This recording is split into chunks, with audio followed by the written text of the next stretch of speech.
तो दोस्तों iPhone SE launch हो चुका है वर्ल्ड लेवल पर। अभी तक ये इंडिया में नहीं आया है, पर दोस्तों ये वीडियो में आप लोग बताने वाला हूँ 5 रीजंस ताकि आप इस आईफोन एसई को ना खरीदें, क्योंकि ये हो सकता है आपके लिए पैसे की बर्बादी या फिर आप इससे थोड़ा मतलब कि आप इससे थोड़ा जो है पसंद नहीं भी कर सकते हैं। तो चलिए इस वीडियो को देखते हैं, कहीं फ़ोन आपकी ऐसी की तैसी ना कर दे। तो गाइस, मैं हूँ राजरंजन और आप देख रहे हैं यूट्यूब चैनल टेक्स्टिक गीकर में, और मैं आपका अपने चैनल पे बहुत बहुत स्वागत करता हूँ। तो चलिए जल्दी इस वीडियो को स्टार्ट करते हैं। तो दोस्तों हमारा जो आईफोन एसई है, यानी कि एप्पल का नया स्मार्टफोन आईफोन एसई 2020, हमारा प्यारा दुलारा फ़ोन, ये थोड़ा देखने में आउटडेटेड है। जी हाँ दोस्तों, आप लोगों ने इस फ़ोन को जब ख़रीदने का सोचा होगा तो उससे पहले इसका स्पेसिफिकेशंस और पिक्स वगैरह यूट्यूब गूगल पे देख ही लिया होगा। तो आप लोगों को पता ही होगा कि इसमें जो है ऊपर और नीचे बड़े बड़े बेजल्स हैं, और इसका जो डिस्प्ले है वो भी छोटा है। उसके बारे में हम लोग आगे बात करेंगे। और पहले मैं बता दूं कि इसका जो डिस्प्ले और जो पूरा लुक है थोड़ा मतलब कि पुराना डिज़ाइन का। हो सकता है कि आप इस फ़ोन को ले लें, पर उसके बाद आप लोग को ऐसा फील हो कि मैंने पैसा बर्बाद कर दिया, फिर इससे अच्छा फ़ोन मैं ले सकता था।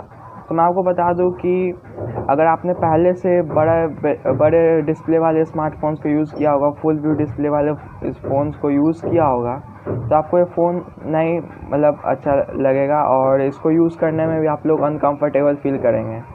तो ये था पहला रीज़न। तो दूसरे रीज़न की तरफ बढ़ते हैं। ये जो फ़ोन है, इसमें आपको दुनिया का सबसे तेज़ चिपसेट यानी कि सबसे अच्छा प्रोसेसर मिल जाता है, एप्पल का A13 बायोनिक चिपसेट, जो कि एप्पल के 11 सीरीज़ में भी है, यानी कि एप्पल आईफोन 11 प्रो में भी है। और इसमें का जो चिपसेट है उसमें कोई ये मतलब है कि नहीं कि ये बुरा चिपसेट है और बुरा प्रोसेसर। ये जो इसमें आपको परफॉर्मेंस में कोई भी कमी नहीं मिलेगी, काफ़ी झकास प्रोसेसर है। पर अगर आप इस फ़ोन को गेमिंग के लिए लेना चाहते हैं तो मैं इसको प्रेफर नहीं करूँगा, क्योंकि इसमें आप लोगों को पता ही होगा स्पेसिफिकेशन, अगर आप लोगों ने देखा होगा, क्योंकि इसमें जो है डिस्प्ले 4.57 इंचेस का है। इसमें इतना छोटा डिस्प्ले है कि आप लोग गेमिंग तो अच्छे से कर ही नहीं पाएंगे। हाँ, यह है कि फ़ोन में परफॉर्मेंस में ऐसे कोई प्रॉब्लम नहीं होगा, बट गेमिंग के लिहाज से, और अगर आप इसमें वीडियो वगैरह देखना चाहते हैं तो छोटा डिस्प्ले अच्छे से आपको नहीं दिखेगा, और मतलब परफॉर्मेंस के मामले में या फिर जो इसका यूज़र एक्सपीरियंस है आप लोग को अच्छा नहीं मिलेगा। तो बढ़ते हैं तीसरे जो इसका खामी है उसकी तरफ। तो गाइस, इसमें जो कैमरे की अगर बात करें तो पीछे में सिंगल लेंस कैमरा मिल जाता है 12 मेगापिक्सल का, और इसमें कोई शक नहीं है कि जो 12 मेगापिक्सल का कैमरा है, एप्पल के कैमरास बहुत अच्छे होते हैं। और सिंगल लेंस कैमरा है तो कोई ज़रूरी नहीं, इसमें पोर्ट्रेट कैमरा है, पोर्ट्रेट मोड वगैरह है, और काफ़ी अच्छा परफॉर्मेंस इसका कैमरा देगा। बट इसका जो सेल्फी कैमरा है 7 मेगापिक्सल का दिया गया है। और अगर बात की जाए इसको एप्पल 11 प्रो से कंपेयर करके, तो उसे 12 मेगापिक्सल का जो कैमरा है फ्रंट में दिया गया, बट वो भी जो है लो लाइट कंडीशंस में स्ट्रगल करता है। तो ये तो बात सीधी सी है कि ये जो फ़ोन का कैमरा होगा एप्पल 11 प्रो से तो बेहतर नहीं होगा। थोड़ा सा इसमें आपको हो सकता है कि कैमरे की क्वालिटी में थोड़ा सा आपको देखना पड़ जाए।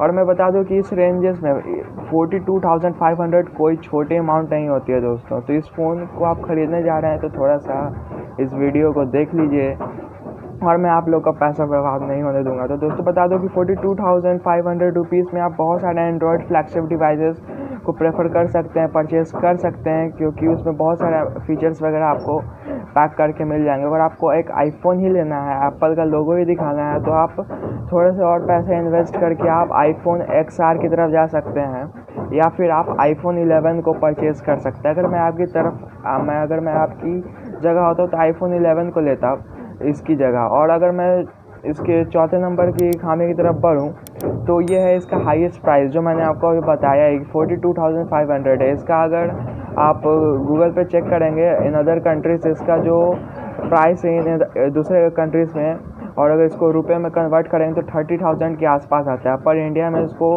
12,500 रुपये ज़्यादा बेचा जा रहा है। तो दोस्तों मैं आपको बता दूं कि अगर ये 30,000 के आसपास ये फ़ोन होता तो इसको ले सकते थे, और ये काफ़ी बिकता भी। बट 42,000 कम अमाउंट नहीं होता, और उस अमाउंट में आप बहुत सारे एंड्रॉयड फ़ोन्स को ले सकते हैं, फ्लैगशिप फ़ोन्स वन प्लस वगैरह को आप ले सकते हैं, या फिर सैमसंग का S सीरीज़ का ही बहुत सारे स्मार्टफोन्स। और अगर एप्पल का ही लेना है तो 60,000 के आसपास में आईफोन XR मिल जाता है, और काफ़ी अच्छे कैमरे क्वालिटी और डिस्प्ले क्वालिटी के साथ में आता है। और मैं बता दूं कि जो फिफ्थ रीज़न यही है कि इसके साथ बहुत सारे बेटर ऑप्शंस मिल जाते हैं। तो दोस्तों अगर आप मेरी माने तो प्लीज़ इस फ़ोन को ना ही ख़रीदें, क्योंकि इसके मुकाबले बहुत सारे बेटर ऑप्शंस आपको मार्केट में मिल जाता है। अगर आपको लेना ही, अगर आप इन सब से, आपको इसके डिस्प्ले क्वालिटी से या फिर सेल्फी कैमरा से कोई प्रॉब्लम नहीं है, इसके पुराने डिज़ाइन से आपको कोई भी प्रॉब्लम नहीं है, तो आप इस फ़ोन को ले सकते हैं। आपको इसमें फिर कोई नहीं रोक सकता है। तो फ्रेंड्स, कैसे लगे वीडियो आप हमें नीचे कमेंट सेक्शन में बता सकते हैं। अगर कोई क्वेश्चन है